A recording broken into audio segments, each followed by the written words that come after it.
Alright, Chapter 26 Introduction to EMS Operations and Hazardous Response. Alright, define the following terms: cold zone, complex access, due regard, extrication, hazardous materials ERG or emergency response guidebook, HAZWOPER, hot zone, placard, simple access, warm zone. Describe the common equipment necessary to appropriately respond to an emergency. Describe common devices used at the scene of an emergency to keep personnel in the scene safe. Explain the importance of keeping all equipment serviceable and ready at all times. Describe the phases of an emergency call. Explain the appropriate use of lights and sirens when responding to or from an emergency scene. Explain the concept of due regard when responding to an emergency vehicle. Explain the role of emergency medical responder during extrication operations. Describe the common hazards during a vehicle extrication operations. Differentiate various methods of gaining access to an entrapped patient. Differentiate simple versus complex access as it pertains to patient extrication. Explain the role of the emergency medical responder at a hazardous material scene. Describe the common signs of a potential hazardous material incident. Differentiate the purpose of a cold, warm, and hot zone at a hazardous material incident. Demonstrate the ability to identify and manage common hazards at a simulated emergency response. Demonstrate the process for proper cleaning and decontamination of equipment following a simulated emergency response. Demonstrate how to use the Emergency Response Guidebook or ERG. Appropriately identify a suspected hazardous material. Value the importance of always being ready and prepared for an emergency response by keeping equipment serviceable and ready for that response. Alright, safety. Personal safety is the first consideration at any emergency scene. Follow your standard operating procedures, also known as SOPs. Limit actions up to your training level. Use proper equipment. Use required number of trained persons for any given task. Alright, so a risk versus benefit analysis. This means, does the risk have a measurable benefit? Alright, prior to approaching the patient, be certain it is safe to do so. Always identify hazards and recognize your ability to control them. Use your appropriate protective gear that you are certified to use. When you're on traffic incidents and other areas, wear a high visibility safety vest if applicable. Always wear eye protection when you need it. Gloves, turnout gear, hazmat suit. What we're saying here is just make sure you wear the appropriate level of protection for whatever emergency situation you're dealing with. Alright, act only at the level of training that you are legally and ethically allowed. When you call dispatch, describe the incident so that needed personnel and equipment may respond as soon as possible. Alright, so why might it be difficult for EMRs not to act during a major incident where the scene is not safe? So when somebody calls 911, they're in a bad situation. You respond to that scene to help, and you want to be able to help. And it's a hard decision to make sometimes to decide that it's not safe and that you have to wait for additional resources, or you may not be able to act at all. It's just a very difficult situation. Always ensure safety of you and your crew before you enter the scene.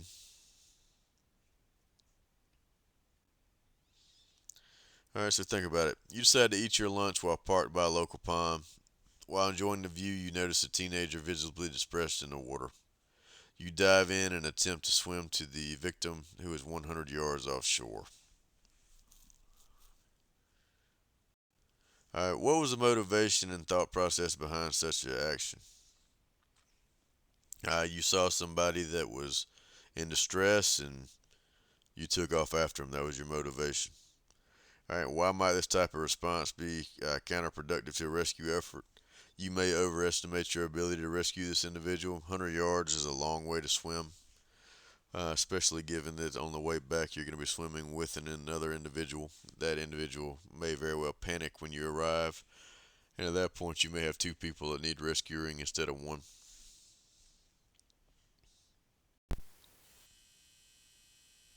Alright, let's talk about the call.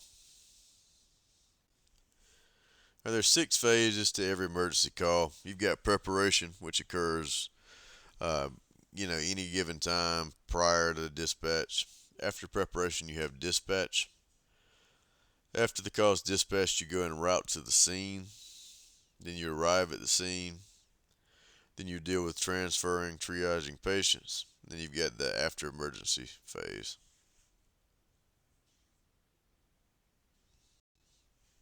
All right, phase 1, preparation. This may be ensuring that all your medical supplies are ready to go. Also, non medical supplies, your equipment, make sure you have adequate personnel able to respond. So, in addition to daily preparation of your medical supplies and equipment, you may want to make sure that you've done all your appropriate continuing education and training. That way, you're prepared to respond to any given emergency. This is just an individual checking out the equipment at the start of their shift. So for you guys, that would more be just make sure you've always got your equipment available. Our phase 2 is going to be dispatch. Always be familiar with the dispatch and communication system. Note the information the dispatcher gives you about the call. Dispatch centers are staffed with personnel specially trained to dispatch appropriate units.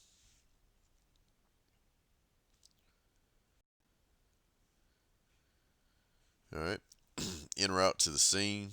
You're going to operate the emergency vehicle with due regard for the safety of everyone on the road. Just because you're responding to an emergency and running lights and sirens does not mean you can drive 100 miles an hour and drive crazy. You're not going to save much time, and you're going to put yourself and everybody else at risk, so you need to drive with some due regard.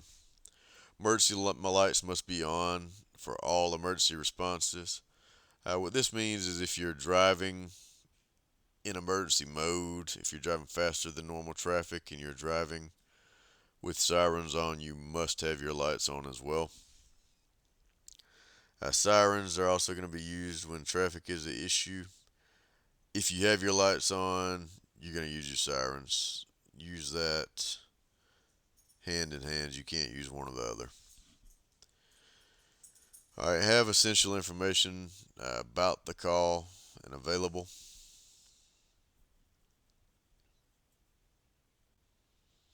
All right, after you arrive at the scene, you want to be alert and approach cautiously. Look for any hazards. Position the response unit where you have access to it, but where it will not interfere with access to the scene. You don't want to block, access for the ambulance that's going to be coming in behind you. So just put it somewhere close, but not in the way. Keep an eye out for traffic.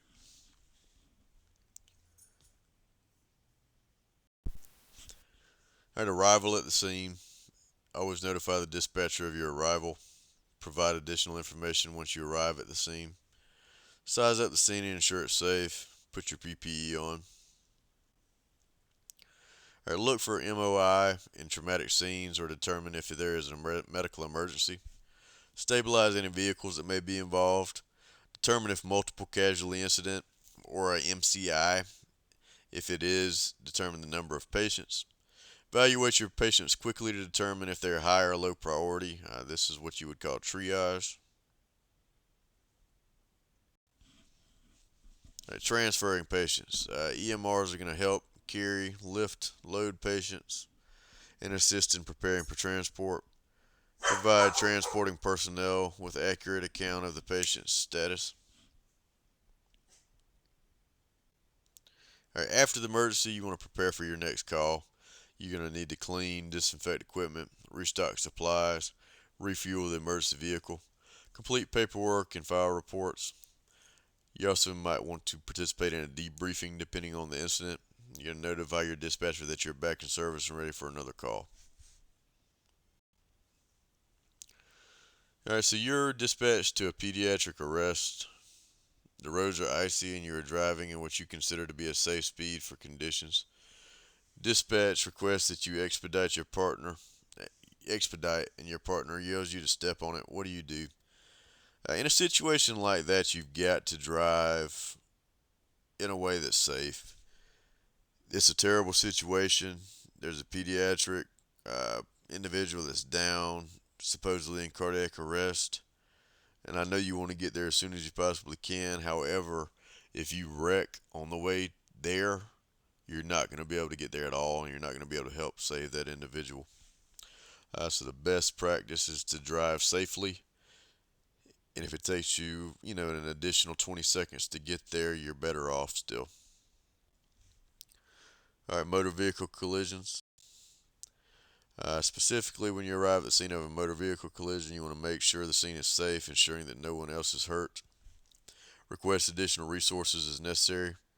Gain access to the patients. Free trapped patients. Evaluate patients. Provide emergency care.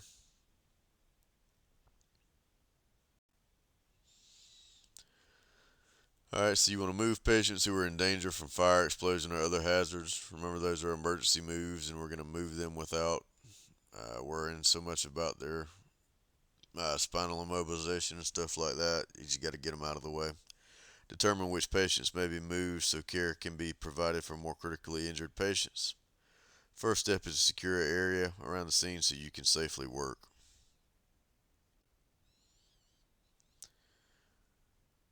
So if you're the first to arrive at a scene, you want to position the vehicle approximately 50 feet before the scene. You want to turn on the vehicle's emergency flashers and make sure you're parked in a safe location. Look for any fuel spills or fire that may cause you issues.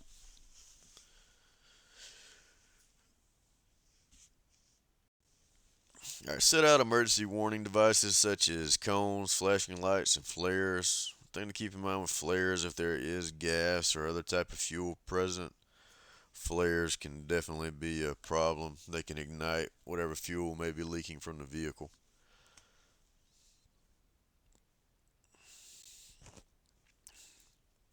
It's just an image of this rescuer putting out reflective devices to warn of the possible hazards ahead. If there's a power line down, request that the power be turned off. You may need fire services and rescue squad at the scene. As you approach, observe the scene for any clues of what may have happened. If the scene is safe, you're going to need to stabilize the vehicle. EMR's first priority is personal safety, but the primary duty is to provide patient care. Alright, if the vehicle is upright, you want to evaluate the vehicle for stability. Look for traffic and electrical hazards, spilled fuel, fire. Ensure the vehicle is in park with the ignition turned off. Some things that may cause you issues are hills or slight inclines, slippery surfaces, tilted or stacked vehicles. Alright, vehicle access. Never try to enter or work around the vehicle until you are certain it's stable. Simple access does not require equipment. Complex access requires tools and or special equipment. These are some basic hand tools for extrication.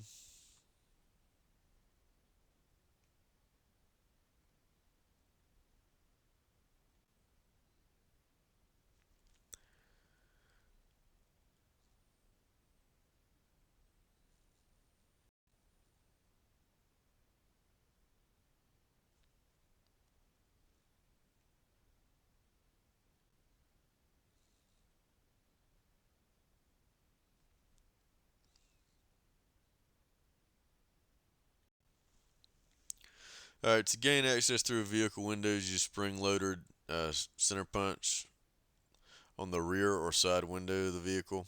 The reason for this is because the windshield is going to be a different type of glass, and you're not going to be able to just bust that and get through it. Side windows will bust, and you can go directly into the vehicle. Alright, always make certain the vehicle is stable. Confirm all doors and windows are locked and secure. Protect yourself by wearing gloves and eye protection. The reason you want to check and make sure all the windows are locked and secure, there's no need to bust windows or cut open a door if the door is unlocked. So always try before you pry is a good way to think about that. All right, window access. You want to select a window that's not directly across from the patient. After breaking the window, reach in and try to open the door. Turn off the ignition if it's not already off. Place the vehicle in park and set the parking brake. Wait for fire or rescue personnel if the door remains jammed. All right, in this particular image, it shows that they're covering the patient with a blanket just to keep the glass from getting on them and cutting them. Alright, so this is putting duct tape across the window. It'll help keep the glass intact so you can just remove the whole window.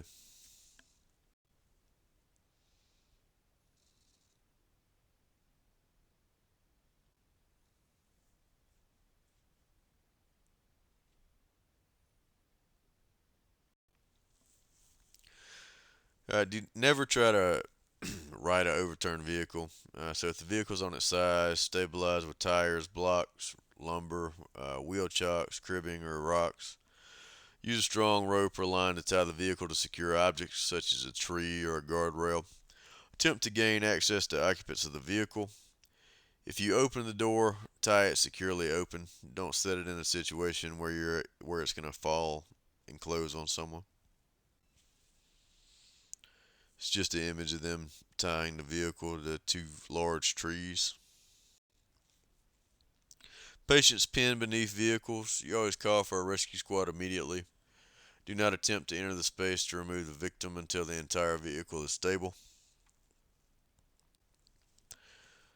Patients trapped in wreckage. You want to move wreckage from on top and around the patient. Carefully move the seat forward or backwards as needed. Carefully lift out of the back seat. Remove the patient's shoe if the foot is lodged. Cut away clothing that may be caught on the wreckage. Cut seat belts if necessary. Follow guidelines of working with deployed and undeployed airbags. Not sure what local protocols are, but if we're extricating someone from a vehicle where I work at, before we start extrication, we disconnect the battery.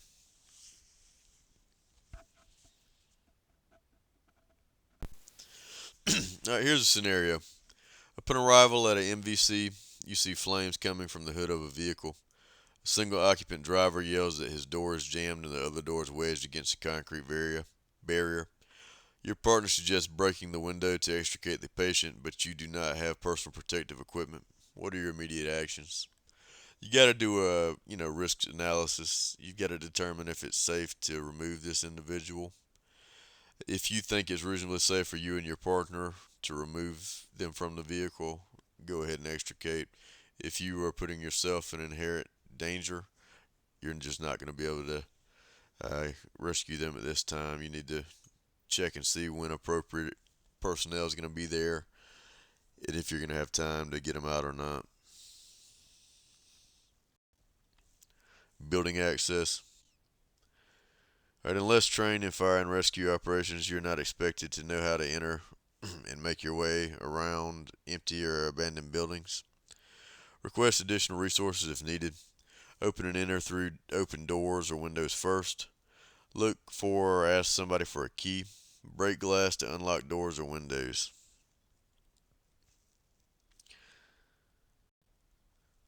Scenario: you respond to a single-story home to check for the welfare of an elderly man whose family was unable to reach him by phone. The doors are locked. You hear him moaning, but he is unable to come to the door. You notice the open kitchen window, pull out the screen, and then hear a low growl of a Rottweiler from inside. What do you do? In that situation, I would not enter the scene.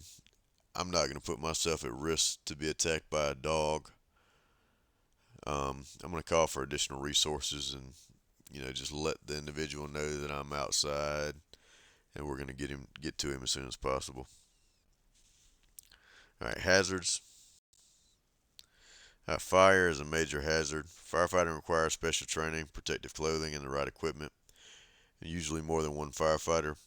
Never approach a vehicle that is actively in flames. Never attempt to enter a building that is on fire or has smoke showing.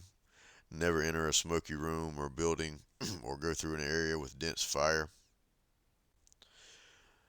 Never attempt to enter a closed building or room giving off a grayish yellow smoke. Do not work by yourself. Feel the top of the door before you open it. Never use the elevator. If in smoke, stay close to the floor and crawl to safety. Some of these situations can be different from you guys. Most of you are firefighters, so it's a little bit different situation. This is geared towards this particular last slide, and this one is talking about people that do not have fire training. It's saying just don't attempt to do something that you're not trained to do.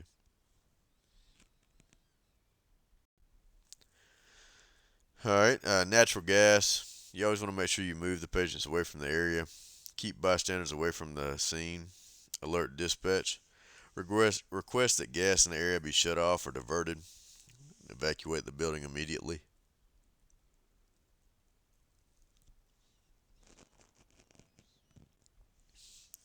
All right, electrical wires and above ground transformers. Do not attempt to rescue if you've got downed wires. Position your vehicle at least a pole length away from the down wires. Never assume that the power line is dead. Alright, so when you're arriving at the scene, position your vehicle at least one utility pole away from the damaged pole. That's just to make sure you're not getting too close and you're not putting yourself at a unnecessary risk. Alright, electrical wires and above ground transformers continued. Always request that the power be turned off. Tell victims in the car to stay in the vehicle and avoid touching anything metal. Reassure victims that they will be helped as soon as the scene is safe. Alright, so electrical wires might be energized even when they do look safe. You've just got to make sure that you're taking every precaution and keeping yourself and others safe in situations like this. Don't rush to the scene unless you're sure the power is off. Alright, so hazardous materials. One thing to think about with hazardous materials is they are everywhere. I challenge you over the next few days to look at semi trucks that you may be behind or passing by on the interstate, or any vehicle that you may see, particularly industrial type vehicles, and look for placards on them. There are just so many more hazardous materials in our day-to-day life that you don't even think about. If you'll think about it there the next few days, I'm sure that almost everyone will be able to identify some type of hazardous material. Alright, so do not attempt to rescue or perform patient care if you're at the scene of a hazardous material. No responder should enter hazardous materials area unless they are trained to do so. Protect yourself and others around the scene. Alright, so your responsibilities in a hazardous materials situation. Recognize, recognition and identification, notification and information sharing. Keep yourself isolated and ensure protection of others. Alright, so it's very important the information sharing part. If you arrive on scene and you can identify the hazard, you can relay that so other responding personnel, will have an idea what they're getting into, where they need to be parking at, and everything like that.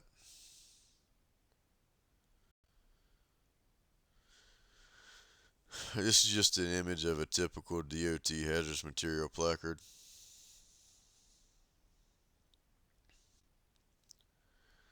Alright, so you got the hot zone, which is dangerous. Keep all people out of this contaminated area. A warm zone, which is a control zone. This is where you're going to do your decontamination procedures. Cold zone is safe. This is used for patient assessment, treatment, as well as transport. This figure 26.8, it's in your book, just goes over examples of safety zones and hazardous material incident. If you look at the very center, this is the hot zone or exclusion zone. Only highly trained personnel with appropriate equipment should enter this. Warm zone, this contamination reduction zone. This is where people that are coming out of the hot zone are going to be deconned. The cold zone is going to be support zone. This is where you want to be at unless you're trained in hazardous material. I'm not sure what everybody's level of training here as far as hazardous materials goes, but if you are Not a hazmat technician. You do not want to be in the hot zone. That's reserved only for highly trained hazmat techs or specialists. If you're a hazmat operator or you've completed an operations course, the warm zone is a place you could be. And if you just have simple hazmat awareness, you're gonna hang out in the cold zone. You don't want to be involved. All right, so decontamination. All contaminated victims must remain in the hot zone until a hazmat team decons them.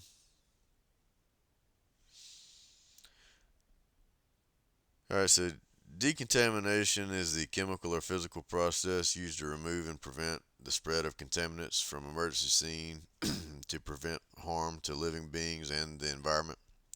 What are some methods of decontamination? What are some potential hazards if the patient is not properly deconned? One of the most common forms of decontamination is going to be with water. That's not true for every substance because some substances can be reactive to water. You just got to be familiar with the material, and if you're not, you need to wait on qualified personnel to be on scene. All right, this is one rescuer decontaminating another rescuer. You got a portable shower set up with a water hose.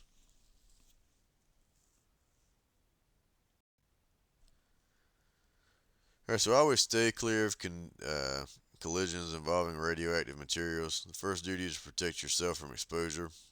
Request appropriate resources. Look for radiation hazard labels. This is some examples of radioactive labels.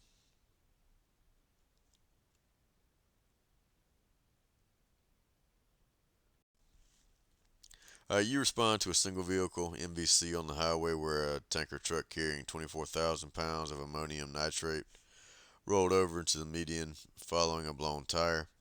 The truck contains 500 gallons of diesel fuel. The drivers appear seriously injured. How will you proceed? Now, a lot of you guys probably know that ammonium nitrate and diesel fuel is used to make a lot of improvised explosive devices. So you've, in all actuality, got a very, very dangerous substance when these things have mixed. So you definitely want to stay away from the scene. Do not proceed until you've got qualified personnel on scene to deal with this.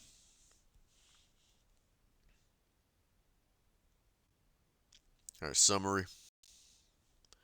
Phases of a typical emergency call include preparation, dispatch, en route to the scene, at the scene, transfer of care, and after emergency. Know the responsibilities for each phase. First priority is always your own safety. Before approaching the patient, make sure the scene is safe. Call for additional resources as soon as possible. Do not attempt to provide patient care in or around unstabilized vehicles or try to right overturned vehicles. Attempt to reach patients by simple access first. That means by doors and windows. Wait for properly trained personnel if the complex access is required. Remove patients from vehicles only when there is danger or if life-saving care is required. If you smell natural gas, do not approach. Only trained personnel should shut off gas or electricity. If electrical wires are touching a vehicle, have the passenger stay in the vehicle and instruct them to avoid touching any metal objects inside the vehicle. If they must get out, warn them to jump clear without touching the vehicle and the ground at the same time. 5 levels of hazmat training are going to be awareness, operational, a technician, a specialist, and a commander. In many areas, emergency responders must be trained to the awareness level. Important hazmat reference tool that should be carried in all emergency vehicles is a hazardous material ERG or emergency response guidebook. A lot of you guys are probably familiar with them. These are the orange books that are in all of your, or should be in all of your engines. All right, hazmat, hot zone is an area immediately surrounding the incident. A warm zone is a safe distance from the incident where it occurred, and this is where decon happens. Cold zone is well beyond the incident where patients are cared for and placed into ambulances for transport.